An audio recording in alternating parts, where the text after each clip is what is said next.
사랑의 하나님, 참으로 감사를 드립니다. 주님의 이름으로 저희들이 함께 모였습니다.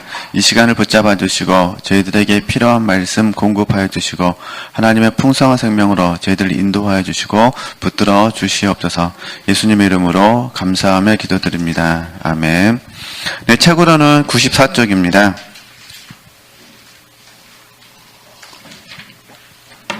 네, 94쪽 좀 뒷부분 남은 부분 좀 지난주하고 연결을 해서 좀 제가 설명을 해야 될 것 같습니다.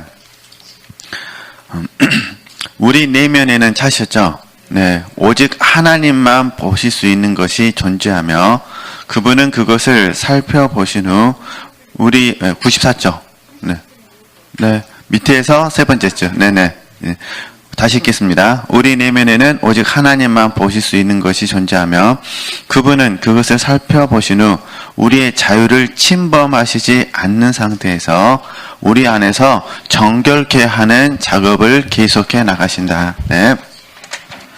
지금 저희가 성경책을 좀 갖고지 않아서 그런데 시편 19편 말씀을 보면은 이게 이제 다윗셋입니다. 다윗셋인데 근데 우리 복음성가회를 통해서 이걸 많이 불러본 가사입니다. 그래서 여기서 다시 뭐라고 말하냐면은 내 입술의 말과 잘 아실까요? 마음의 묵상이 주께 연락되기를 원합니다. 이제 이 말씀이에요. 근데 이 말씀 위에 어떤 말씀이냐면은 그 위에 주의 율법에 대해서 말합니다. 그 주의 율법을 내가 얼마나 사랑하는지, 그 주의 율법이 내 안에서 어떤 은혜를 끼치는지를 말합니다. 그러니까 하나님의 말씀의 어떤 그 다윗의 입장에서 봤을 때 하나님의 말씀에 대해서 찬양하고 그 다음에 감사하고 그 다음에 사랑하고 이런 이야기들이 표현되어 있습니다. 그리고 나서 이제 자범죄를 짓지 말게 하소서 하고 그 다음에 하는 말이 내 입술의 말과 마음의 묵상이 연락되기를 원합니다. 그런데 봐보세요. 마음의 묵상이 이해되시죠? 그럼 이 마음의 묵상이 시편 19편 위에 다윗의 고백과 연결되면 결국 뭐겠습니까? 마음의 묵상은 하나님과 하나님의 말씀과 그러죠? 하나님의 의와 뭐 이런 것들이 되겠죠. 그러잖아요. 또 우리식 말하면 하나님의 나라와 그죠? 그러니까 다윗의 마음의 묵상은 하나님, 하나님의 말씀, 하나님의 의, 하나님의 나라 이렇게 채워졌다는 것입니다. 그죠? 마음의 묵상이 그러면 이렇게 이해하시면 됩니다. 말씀이 다윗의 마음 안에 가득 찼어요. 그죠? 그럼 이 부분은 결국은 하나님의 선하심이고 그러잖아요. 그 다음에 하나님의 기뻐하심이고 그 다음에 하나님의 뜻이잖아요. 그죠? 하나님의 뜻입니다. 하나님의 선하심과 하나님의 기뻐하심과 하나님의 뜻이 다윗의 생각과 마음을 완전히 지배한다면 자연스럽게 그의 마음속에서는 그러잖아요. 마음속에서는 하나님이 기뻐하지 않는 모습 이런 모습들이 보여지겠죠. 이해되시겠어요? 의도적으로 되는 것이 아니라 자연스럽게. 이게 지금 뭘 말씀드리고 싶냐면은 이게 이제 히브리서 4장 12절에서 13절 말씀입니다. 많은 지체들이 이 히브리서 4장 12절 13절 말씀을 오해하셔가지고 내가 잘못 살았기 때문에 하나님이 이 말씀을 통해서 나를 찌르고 쪼개고 감찰시킨다고 생각하는데 그것도 맞아요. 근데 과거에 우리가 그렇게 했다면 이해되시겠죠? 지금은 어떻게 하잖아요. 지금은 찌르고 쪼개고 감찰시키는 말씀이 우리 마음속에 하나님과 하나님의 말씀과 하나님의 의와 하나님의 나라에 대해서 깊이 묵상하고 있으면 이해되시죠? 그러면 자연스럽게 내 마음속에서 하나님이 기뻐하지 않는 모습들을 하나님이 들추어내신다는 거예요. 지금 이렇게 이해하시면 되는 그런 부분입니다. 본문의 내용을 의도적으로 하나님 우리를 고치신 것이 아니라 자연스럽게 이해되시겠죠? 그럼 저희들의 이제 내 입술의 말과 마음의 묵상이 주께 연락되기를 원합니다라는 이 마음을 가지고 묵상한다면 이 모든 것들은 이제 우리가 어떻게 다가오냐 계속해서 깊은 깨달음으로 옵니다. 깊은 깨달음으로 오는 거예요. 그죠? 깊은 것을 깨닫게 되는 거죠. 그 깨닫는 순간에 우리 부족한 부분들이 어떻게 돼요? 들추어님을 당하는 겁니다. 이걸 이제 지금 우리는 이걸 하나님의 섬세하신 다루심이라 그럽니다. 근데 이런 다루심이 많아야 돼요. 그죠? 자아발견, 자아파산의 다루심은 환경을 통해서 하나님 다루신 거예요. 환경 속에서 들어가기 훈련, 나가기 훈련, 감사하기 훈련, 믿어지기 훈련 얼마나 힘드세요. 진리 아닌 거, 생명 아닌 것이 내 안에 발견돼 가지고 그걸 가지고 내려놓으려고 하고 막 고침받으려고 하니까 힘든 거잖아요. 그러나 이제 지금 제가 말씀드린 거는 그냥 하나님과 하나님의 말씀과 하나님의 나라에 대해서 깊이 묵상했더니 자연스럽게 내 안에서는요 하나님과 상반된 모습이 보이더라. 이뜻이죠. 들춰내셔가지고 하나님 이것도 뭐 하시더라는 거죠. 처리하시더라. 이해되시겠죠? 이게 우리 자유를 침범하지 않으시고 자연스럽게 되는 거예요. 우리가 들추어졌으면 어떻게 될까요? 하나님 맞습니다. 내 마음속에 또 내가 자범죄를 지려고 합니다.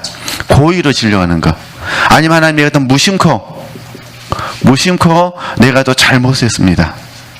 그냥 또 말씀이 들어오니까 하나님 내가 부적절합니다. 이렇게 하면서 쉽게 말해서 묵상을 통해서 우리가 변화가 이루어지는 겁니다. 이런 훈련까지 하실 수 있으시면 좋겠다. 이해되시죠? 이걸 말씀드리고 싶어서. 그래서 우리가 교회에서 배울 때는 빙산의 일각이라는 말을 많이 배우셨잖아요. 그죠? 그래서 하나님께서 우리의 깊은 것과 은밀한 것, 우리 마음속에 있는 깊은 것과 은밀한 것을 들추어내셔가지고 우리로 하여금 성장과 성숙으로 인도하신다. 그렇죠? 그러면 이제 우리가 이제 오랫동안 훈련받고 있으니까 이걸 이제 정리를 해드리겠습니다. 그래서 저도 그렇고 우리 지체들도 그렇고요. 소원하셔야 돼요. 성령께서는 한편으로는 생명이 되시고 한편은 능력이 되셔서 우리를 이끌어 가십니다. 동시에 성령 하나님께서는 계시와 훈련을 통해서 우리를 이끌어 가십니다. 이왕 우리가 훈련 받을 거 훈련도 있어야 됩니다만 이때 훈련은 저희들 주로 이제 연단이라 부르죠. 이왕이면 뭐가 많았으면 좋겠다는 겁니까? 계시를 통해서 성장, 성숙, 변화가 훨씬 더 많으셨으면 좋겠다. 그죠? 그래서 하나님 한 번씩 우리를 연단하셔요. 그래야 우리가 겸손해지니까. 그죠? 이제 이때는 이제 우리 하나님의 다루심이라 부르죠. 그래서 저도 하나님 앞에 소원하는 거는 훈련은 조금만 있었으면 좋겠고 하나님 이제 옛날에는 이런 걸 제가 몰랐을 때는요 하나님 저를 훈련하실 때 깨뜨리시려면 팍팍 깨뜨리시고 또 지난주에 제가 말씀드렸듯이 제 지렁이를 그때 깨달았거든요. 하나님 아시죠? 하나님이 저를 코너로 모시는 건 좋은데 저는 지렁이랍니다. 꿈틀거립니다. 그러면서 훈련했는데 사실 이제 지금 깨닫고 보니까 이 훈련은 없을 수는 없습니다. 없으면 교만해지니까. 그러니까 어쨌든 우리는 연단 받아야 되잖아요. 연단을 받아야 되기 때문에 이제 이 공부를 오랫동안 받으셨으니까 지금 바라긴 하나님 계시를 지혜와 계시를 주셔가지고 계시 받는 순간 뭐겠죠? 성장케 하시고 성숙케 하시고 바로 변화되게 하옵소서. 그죠? 이렇게 훈련했으면 좋겠다. 그죠? 그러니까 이게 말씀드리는 겁니다. 그러니까 지금 잔내경이 말한 부분을 제가 이렇게 설명해 드린 거예요. 다윗의 그 고백을 통해서요. 그러니까 지금 하나님은 저나 우리 지체들의 깊은 것을 들춰내시고 그 다음에요. 은밀한 것을 들춰내신다. 근데 뭘로 들춰내시냐? 말씀으로 들춰내신다. 그 들춰짐을 당하려면은 내가 내 입술의 말과 마음의 묵상이 주께 연락되기를 이해되시겠죠? 그렇게 기도하시면서 항상 수스레 기도하셔야 돼요. 하나님 자범죄를 짓지 않게 하옵소서. 의도적으로 그죠? 이렇게 이해하시면 돼요. 미워하는 마음 들어온 건 어쩔 수가 없잖아요. 그러잖아요. 들어온 건 어쩔 수가 없는데 그 마음을 가지고 진짜로 상대방을 미워해서는 안 되는 거잖아요. 그죠? 눈에는 눈, 이에는 이 하시면 안 되는 거잖아요. 그러면 하나님이 기뻐하지 않으시게 되는 거죠. 이렇게 쉽게 말씀드리면. 그래서 이제 이렇게 쭉 하셔서 어떻게 하시냐. 제가 이제 혹시 이제 뭐 다음 주 영성 포럼 때 좀이라도 발표하게 되면은 그때 제가 좀 더 자세히 말씀드리기로 하고요. 이걸 이제 싹 적용하면은 하나님은 저와 여러분을 나를 어떻게 하시냐. 의의 길로 인도하시죠. 의의 길. 그죠? 하나님은 저도 그렇고 지체들도 그렇고 의의 길로 인도하십니다. 이게 마태복음 6장 33절 말씀. 그 다음에 선한 길로 인도하십니다. 그죠? 우리 로마서 8장. 다 알고 계시는 말씀이에요. 정리만 해드린 거예요. 그죠? 하나님께서 저와 여러분을 어디로 인도하셔요? 의의 길로 인도하십니다. 그래요. 너희는 먼저 그의 나라와 그의 의를 구하라 하셨으니까, 그죠? 의의 길을 인도할 때 이렇게 이해하시면 돼요. 그러니까 너희는 먼저 그의 나라와 그의 의. 그러니까 의는 예수 그리스도잖아요. 이걸 주관적인 구속사. 또 한편으로는요, 의를 행하는 자가 되어야 됩니다. 그죠? 이걸 전부 다 포함해서 의의 길이라고 부르는 겁니다. 그러니까 우리는 의의 길, 예수 그리스도의 장성한 분량에 충만한 데까지 이르는 이 길을 걸으면서 동시에 주님처럼 뭐 한다는 거죠? 의를 행하는 겁니다. 그래서 이 의를 행하는 과정의 원칙이 뭐냐? 빌립보서 3장 16절입니다. 제가 깨닫기에 그렇다는 겁니다. 제가 깨닫기에. 빌립보서 3장 16절. 어디까지 이르렀든지 그대로 행하라. 그러죠? 그대로 행하라 했잖아요. 의의 길, 어디까지 이르렀든지 그대로 말한 거죠. 행해야 된다. 그러니까 우리는 의의 길을 묵상하셔야 되고, 또 하나는요, 선한 길을 묵상하십니다. 그 다음에 이제 하나는 뭐냐? 영원한 길. 이것도 다 다윗의 시입니다. 영원한 길. 그래서 시편 23편에서는 저와 여러분을 영원한 집으로 인도하시는 거죠. 이게 이제 요한복음 14장으로 가면은 아시잖아요. 내가 너희를 위하여 초소를 예비하면 저와 여러분을 데리러 온다 있잖아요. 이지만 하나님이 지금 영원한 집을 어떻게 하고 계시는 거죠? 초소를 준비하는 거죠. 그동안에 누굴 보내주셨습니까? 성령 하나님을 보내주셨잖아요. 그죠? 네. 그리고 어떻게 하시냐? 요한계시록에 나오는 주님이 다시 오실 때까지, 예수님이 다시 오실 때까지 성령께서 우리를 인쳐주시는 거죠. 인치심. 영원한 집으로 뭐 하시더래요? 이끌어 가시도록. 그죠? 그걸 저희들이 견인이라 부르죠. 이끄심. 영원한 집으로 지금 우리를 이끌어가고 계시는 거예요. 시편 23편. 혹시 제가 다음 주 수요일에 발표하게 되면 다시 이거 좀 더 보충해서 이렇게 설명해 드리도록 하겠습니다. 네, 그 다음 시편 139편 24절. 네, 써드릴게요. 시편 139편 24절. 네. 이렇게 해서 하나님이 저와 여러분을 아주 섬세한 방법으로 우리를 지금 빚어가고 계십니다. 그냥 통틀어서 뭐라 부르냐? 하나님의 섭리라 부르거나, 그죠? 하나님의 경륜이라 부릅니다. 근데 사실은 우리가 알고 훈련받기도 하지만 지금 우리는 모르는 사이에 하나님께서 섬세하게 뭐 하는 거죠? 의의 길로 인도하시고, 그 다음에요, 선한 길로 인도하시고, 그 다음에 영원한 길로 인도하고 계십니다. 단지 우리 육체는 힘든 것만 기억돼. 그죠? 힘 안 든 거는 기억이 안 됩니다. 그죠? 특별한 것만 기억돼요. 어제 감사하셨죠? 네. 뭘 감사하셨어요? 몰라요. 기억이 안 나. 이거를 하나님이 은밀하게 하신다는 거. 그래서 잔내기용은 그거를 책에 나와 있는 것처럼 하나님의 손에 통로라 불렀다는 거. 그래서 우리는 이걸 믿어야 됩니다. 그죠? 네, 그 다음 보도록 하겠습니다. 네. 그 다음에 96쪽이죠. 제 14장. 내 영혼이 무엇을 포기하고 어떻게 희생하는가, 이 부분. 그래서 이제 97쪽부터 또 읽어가면서 천천히 이렇게 설명해 드리도록 하겠습니다. 자. 하나님께서 그분의 계획을 구체적으로 전개하신다는 말을 내가 무엇을 포기해야 하고 어떻게 희생해야 할 것인가를 정확히 알기 원한다면 너는 이러이러한 것들을 해야 한다라고 직접적으로 말씀하신다는 의미로 오해해서는 안 된다, 그 말입니다. 이 말은 절대 그런 의미가 아니라 대신 하나님께서 당신의 인생에 대한 구체적인 계획을 설명하시는 방법은 그리스도인들의 영혼을 가장 뭐죠? 가혹한 시련들의 도가니 속에 집어 넣으시는 것이다. 그렇죠? 하나님께서 당신의 인생에 대한 구체적인 계획을 설명하시는 방법은 그리스도인들의 영혼을 가장 뭐라는 거죠? 가혹한 시련들의 도가니 속에 집어 넣으시는 것이다. 그분은 그 영혼이 소유한 모든 것을 희생하는 지점까지 몰아 넣으신다. 소유뿐 아니라 전 존재의 희생도 포함한다. 게다가 단순히 일시적인 것이 아니라 뭐라는 거죠? 영원히 이루어지는 희생으로 말이다. 그럼 잠깐 제가 이거 설명해 드리면요.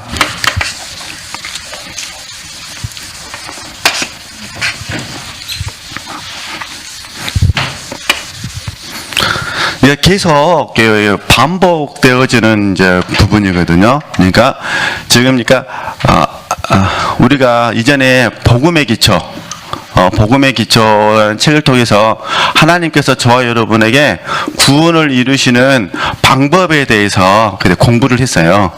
첫 번째가 뭐냐면은, 첫 번째가 성령 하나님을 통해서 우리를 구원을 이루신다. 두 번째는요, 말씀을 통해서 하신다. 세 번째 뭐였습니까?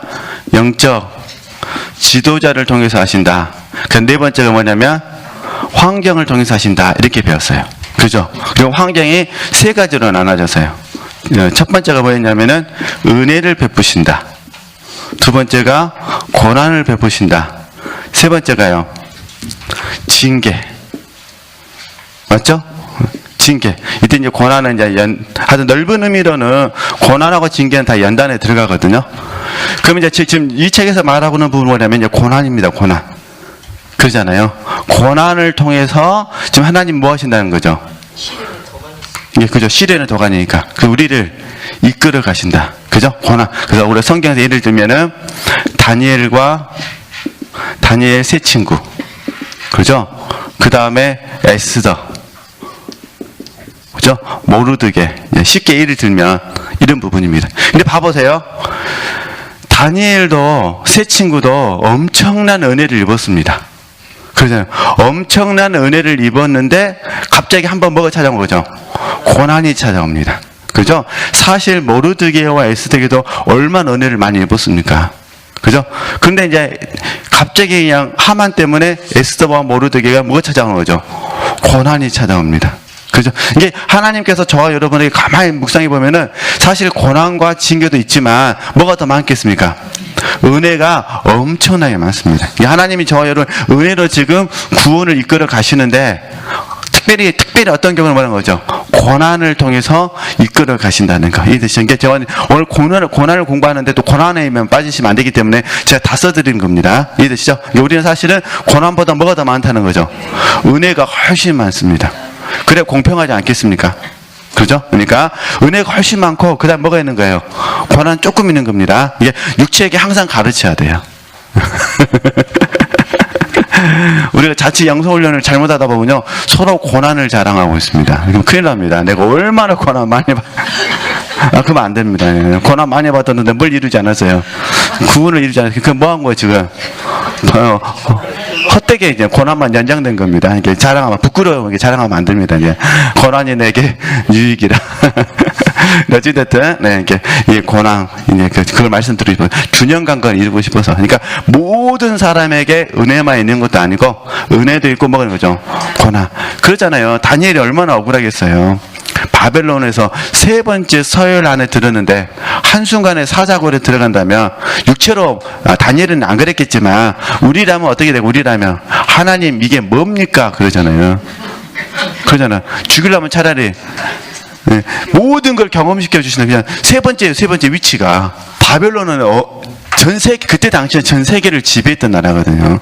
그 지배했던 나라의 세 번째 서열인데 얼마나 근데 한순간에 뭐가 되는 거죠?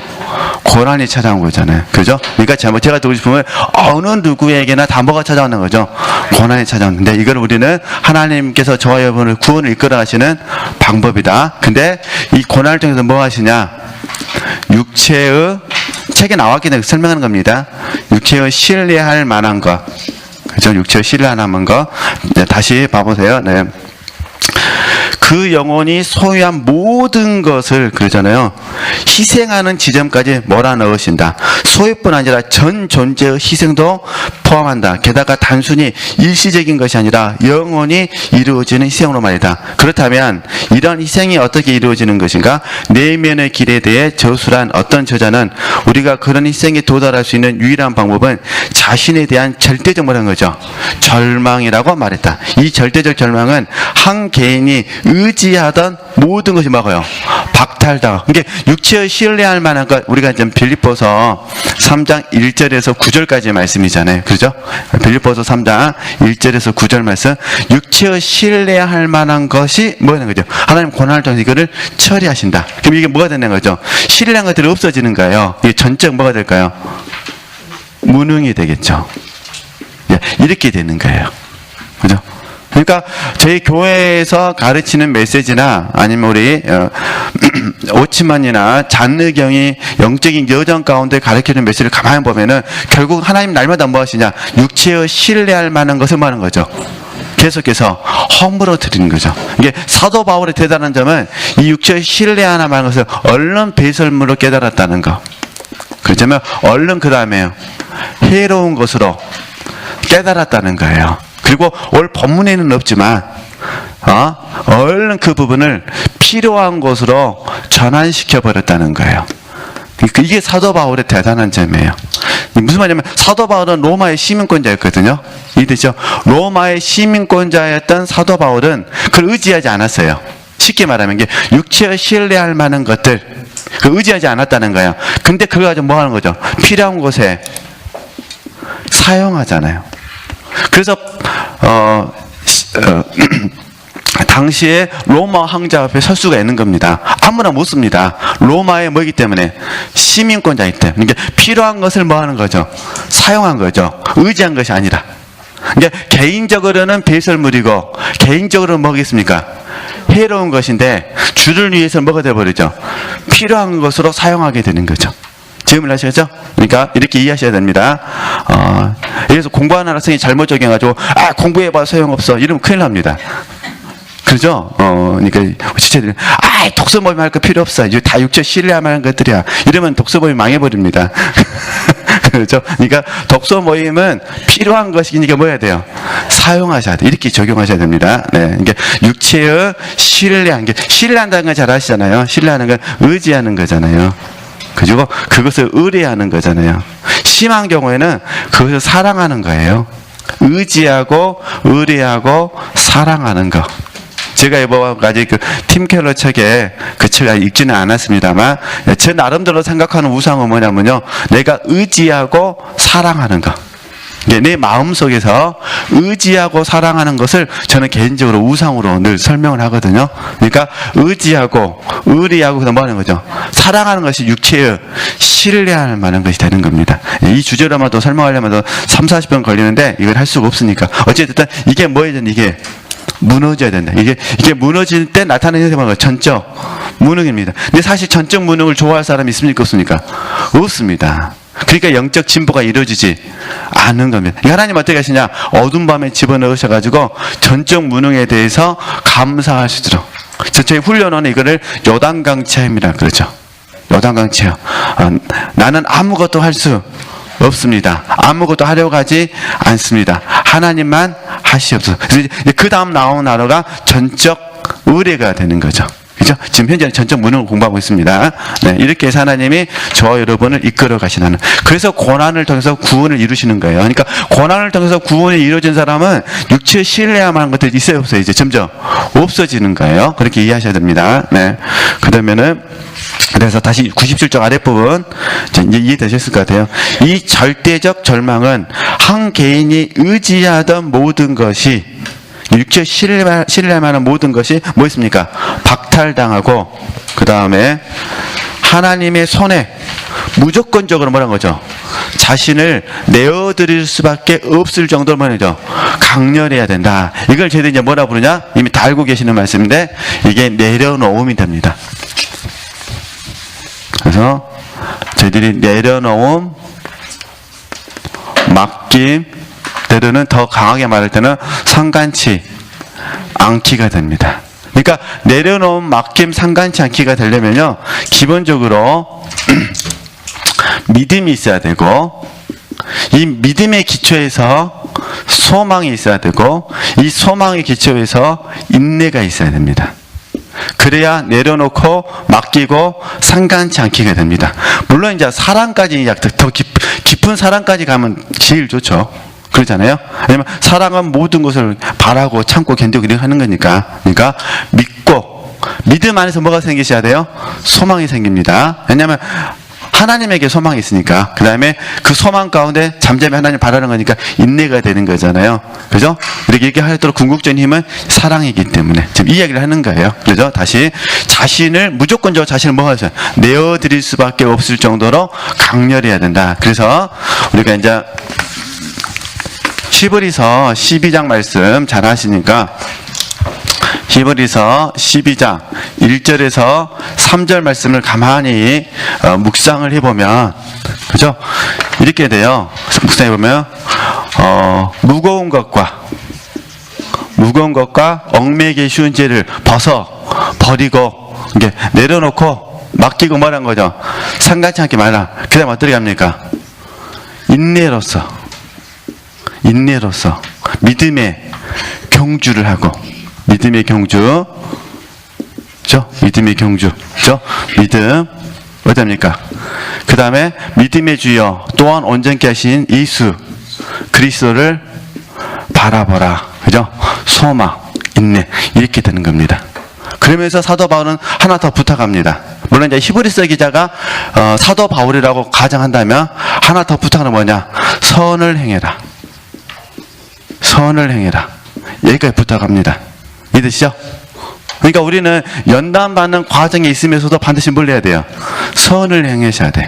왜냐하면 연단의 목적은 선을, 어느 상황이 있으더라도 선을 행할 수 있는 사람이 되게 하시는 것이 하나님의 목적이니까. 이해되시죠? 이렇게 설명이 됩니다. 그러니까 지금 우리가 지체들이 오랫동안 함께 훈련을 받고 있기 때문에 이제 장르경의 이런 짧은 내용들이 그냥 싹 이해가 되실 것 같아요. 그죠? 그러니까 하나님은 지금 계속해서 섬세하게 좀 하고 계세요, 지금.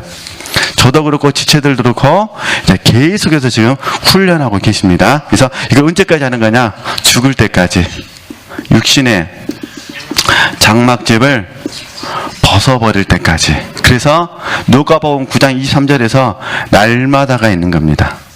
날마다. 이건 어쩔 수가 없습니다. 영적인 원칙입니다. 날마다. 그래서 저희들이 요단강 체험은 날마다 하는 것이다. 이걸 저희들이 십자가의 흔적이라 부릅니다. 때로는 마음의 할례. 마음의 할례는 날마다 하는 거예요. 마음의 할례는 전제론적인 문제가 아니에요. 몸의 할례는 전제론적이에요. 한 번 하면은 계속 유지가 되는 거니까. 근데 마음의 할례는 이해되시죠? 전제론적인 것이 아니라 상태적이에요, 상태적. 마음의 할례는. 그러니까 요단강 체험도 어떻게 하는 거예요? 요단강 체험도요, 날마다 하는 겁니다. 그래서 날마다가 너무너무 좋습니다. 날마다. 그죠? 그러니까 우리가 이렇게 이해하셨으면 좋겠습니다. 이렇게 계속해서 이렇게 삶을 사는 거예요. 날마다. 이렇게 잘 살면 궁극적으로 완성은 하나님께서 시키시는 거고요. 이렇게 잘 살면 또 하나님이 다시 앞에서 이야기했던 거 깊은 것을 드러내시고요. 은밀한 것을 드러내십니다. 이유는 딱 하나예요. 하나님이 정하신 목적이에요. 거룩하고 흠이 없게 저 여러분을 만드시는 거거든요. 거룩하고 어떻게 해야 돼요? 흠이 없어야 돼요.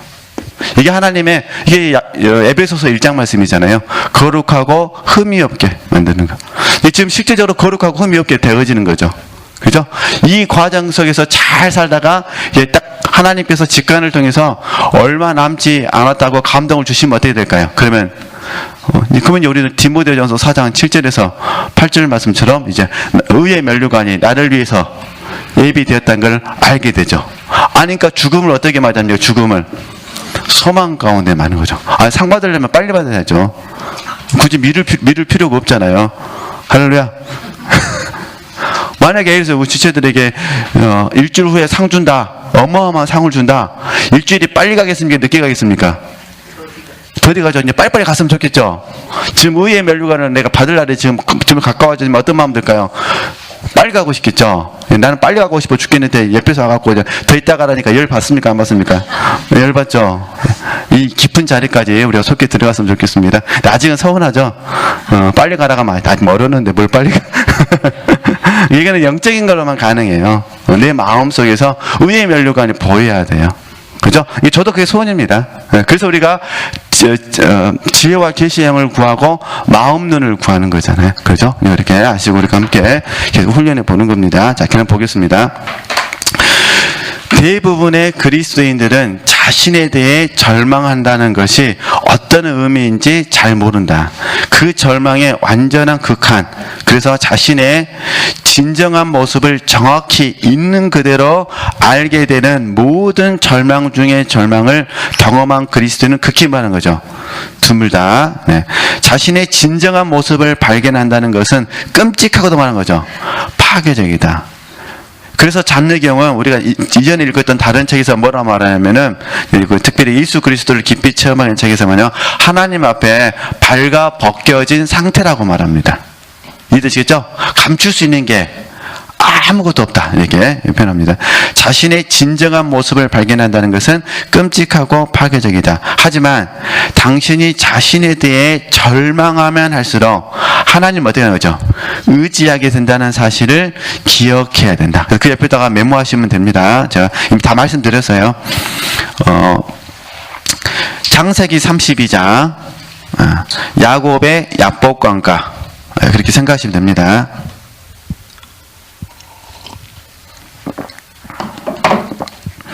창세기 32장 야곱의 야복강가. 그 다음 두 번째 고린도후서 1장 8절. 고린도후서 1장 8절에 사도 바울의 고백. 그죠? 자기를 의뢰하지 말고 오직 누구만 의뢰하고요? 하나님만 의뢰하라고 하셨다. 그죠? 자기를 의뢰하지 말고 하나님만 의뢰하게 하셨다. 그 다음 또 이미 다 칠판 써드렸는데 빌립보서 3장 1절에서 9절. 그죠? 육체의 신뢰할 만한 것들. 이게 깨달아지면 부끄러울까요? 부끄럽지 않을까요? 부끄러워지잖아요. 그죠? 우리가 고범죄를 지은 건 아니에요. 이해되시죠? 막 의도적으로 막 하진 않았다. 그런데 지금 내가 뭘 하고 있다는 거죠? 지금 같은 말씀 보면 하나님을 의지하기보다는 누굴 의지했다는 거예요? 육체의 신뢰하는 만. 이게 자기를 의뢰하지 말고 이게 나를 의지했다는 거예요. 그 말입니다. 지금 계속. 그래서 이걸 통해서 우리는 뭘 배우냐? 전적 무능, 전적 의뢰, 또 전적 믿음. 이걸 배운다, 그런 부분입니다. 전적인 무능을 경험하고 전적인 의뢰를 경험하고 전적인 뭐라는 거죠? 믿음을 경험합니다. 그래서 우리가요, 사람에게 실망하면 교만하다고 그러는 거예요. 이해되시죠? 예. 그래서 가만히 보면요, 멘티가 실망한 모습 봐보세요. 진짜 멘토는 속상합니다. 왜냐면 실망 자체가 뭐 했다는 거예요? 나를 지금 뭐 했다는 거예요? 지금 신뢰했다는 거예요. 이해되시죠? 똑같아요. 그러니까 우리 지체들이 멘티가 멘토를 실망하면 안 돼요. 그럼 내가 누굴 좀 신뢰했다는 거예요, 지금? 멘토를 신뢰했다는 거예요. 성경에 멘토를 신뢰하는 말이 없잖아요. 누구 신뢰하라 했습니까? 하나님을 신뢰하라 했지. 내 스스로가 지금 멘토를 누구로 만들어 놓은 거예요? 내가 알지 못한 신으로 만들어 놓은 거예요. 이해되시죠?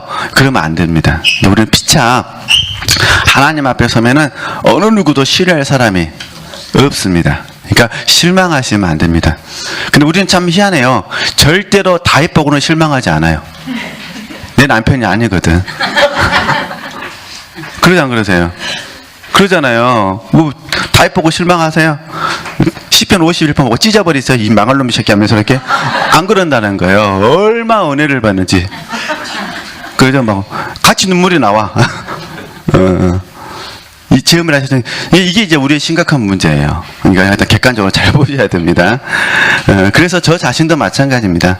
그래서 저도 이걸 몰랐을 때는 제 자신에게 많이 실망했거든요. 예, 근데 깨닫고 보니까 그게 가장 하나님께서 보실 때 교만했습니다. 나에 대해서 뭐 하는 게? 실망하는 게. 절대 우리 지체들 실망하시면 안 됩니다. 그럼 뭘 해야 될까요? 부끄러워해야죠. 부끄러워하셔야 돼요. 그죠? 이게 다시 정리하겠습니다. 양심은 저와 여러분을 알금 죄를 깨닫게 해서 우리를 부끄럽게 하죠. 사단은 양심을 통해서 죄를 깨닫게 하고 정죄하죠. 그래서 수치심을 갖게 하고 실망을 갖게 합니다. 이게 이제 차이점이 있는 거죠. 항상 사단이 우리를 공격하는 거는요, 교만입니다. 교만.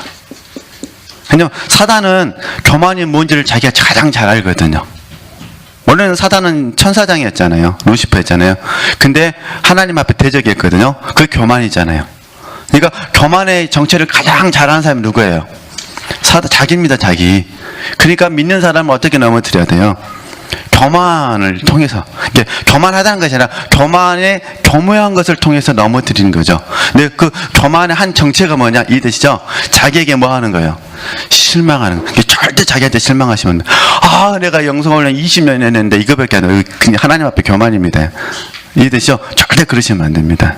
절대 그런 마음 가지시면 안 되죠. 부끄럽습니다. 할렐루야. 하나님, 내가 20년 동안 훈련했는데요, 이것밖에 안 돼요. 너무너무 부끄럽습니다. 죄송합니다. 내가 내일은 다시 한번 열심히 살아보겠습니다. 그래서 로마서 5장 20절 말씀, 죄가 더한 곳에 뭐가 넘쳐요? 은혜가 넘칩니다. 이렇게 되셔야 돼요. 부끄러워야 돼요. 그래서 저희들이 점검하자는 거예요. 점검해야 뭐가 보이니까요? 부끄러운 모습이 보이잖아요. 부끄러워야 또 은혜가 넘치지 않겠습니까? 그죠? 이렇게 적용하셔야 됩니다. 네. 절대로 이렇게 자기 실망, 나도 나를 보면 실망하면 안 되고요. 다른 사람을 봐도 실망해서는 안 됩니다. 혹시 누구 때문에 실망하는 마음이 생기면요, 그 사람에다 다윗을 집어넣으면 됩니다. 당신은 나의 다윗입니다. 할렐루야. 우리 지체들이 솔로몬 보고 실망하세요? 안 그러시잖아요. 은혜 받으시잖아요. 내가 너에게 무엇을 주랴. 저도 아직 연구를 못 해봤습니다. 어느 분한테 강의를 좀 이렇게 유튜브로 좀 들었는데, 솔로몬이 60살에 죽었다네요. 제가 좀 성경책에는 없는데, 그래서 좀 아직 연구를 못 했어요. 솔로몬이 60에 죽었대요. 내가 그 말 듣고 충격을 받았습니다. 왜 이렇게 빨리 죽었다냐, 그 나이에. 그 다음에 다윗은 70에 죽었다네요. 너무 빨리 죽었어요. 그죠? 그래서 제가 그거 보면서요, 아이고, 많이 감사하고 있습니다. 나도 많이 살았구나. 그 시대, 보통은 그러잖아요. 모세는 120살까지 살았잖아요. 그죠? 야곱은 147세인가? 그리고 요셉이 110세인가 했잖아요. 그랬는데, 솔로몬이 60에 죽었더라고요. 그래서 그걸 보면서 좀 뭔가 좀 여러 가지 생각이 교차가 됐는데, 어찌됐든, 우리 남은 세월이, 이렇게 바르게 적용될 수 있으셨으면 좋겠습니다. 네. 절대 수술할 때 뭐 하시면 안 되세요? 실망하시면 안 됩니다. 네. 실망하면은 하나님이 속상하셔요. 그렇죠? 자, 다시 보겠습니다. 네. 어쨌든 제가 읽어드린 건 전부 다 자기 신뢰가 무너지는 것들을 말하는 겁니다. 지혜와 상관없습니다. 죄 짓는 것이 아니라 하나님이 자기 신뢰를 뭐한다? 무너뜨린다. 너무 놀라운 것은 전부 다 하나님께서 택정하신 지도자였다는 거예요. 야곱, 사도 바울. 그렇죠? 그러니까 계속 보겠습니다. 물론 당신이 주님을 더 의지하게 되었다는 사실을 항상 인식하는 것은 아니다. 하지만 그런 자신의 모습을 발견하든 그렇지 않든 당신이 자신에 대한 확실성에서 멀어질수록 눈에 보이는 것을 의지하는 믿음에서 멀어질 것이고, 하나님에 대한 온전한 믿음 속에서 뭐 하는 거죠? 더 깊이 들어갈 것이다. 그러니까 내가 허물어질수록 우리는 하나님을 더 의지할 수밖에 없다. 그 말입니다. 이런 믿음은 당신이 의지하던 모든 것을 빼앗길 때 뭐 하는 거죠? 이루어진다죠. 당신이 의지하던 모든 것을 빼앗길 때. 그래서 그때 밑줄 긋고 꼭 이렇게 적용하셔야 됩니다. 속상하다 그렇게 생각하지 마시고요. 배설물이 없어졌다. 해로운 것이 없어졌다. 할렐루야. 이거 없어도 난 잘 산다. 이렇게 써야 됩니다. 이거 없이 나는 못 삽니다. 이러면 큰일 납니다. 네. 하나님께서 그리스도인들에게서 무엇인가를 박탈하실 때마다 성도들은 자신을 뭐하는 거죠? 희생한다. 그러죠. 사실 우리가 야곱 이야기 쉽게 하지만 야곱은 한두 뼈가 부러졌거든요. 평생 뭘로 살아야 돼요? 쩔뚝발이로 살아야 돼요. 그러죠? 야곱이니까 날마다 쩔뚝발이 살면서 하나님께 감사할 수 있는 겁니다. 우리 같으면 어떻게 될까요? 아마 수십 번 지팡이를 던져버렸을 거예요. 네. 네. 네. 그러나 모든 희생 중 최종적 희생은 자발적인 마음으로 하나님께 순종하는 뭐라는 거죠? 순결한 희생이다. 그죠? 최종적 희생은 자발적인 마음으로 하나님께 순종하는 순결한 희생이다. 이 궁극적 희생은 그리스도인이 자신의 영혼을 완전히 포기하고 하나님께 내어드리는 것이다. 그죠? 이 부분부터 다음에 하시죠. 네, 시간이 다 돼가지고요. 네, 하나님께 영광 돌리겠습니다.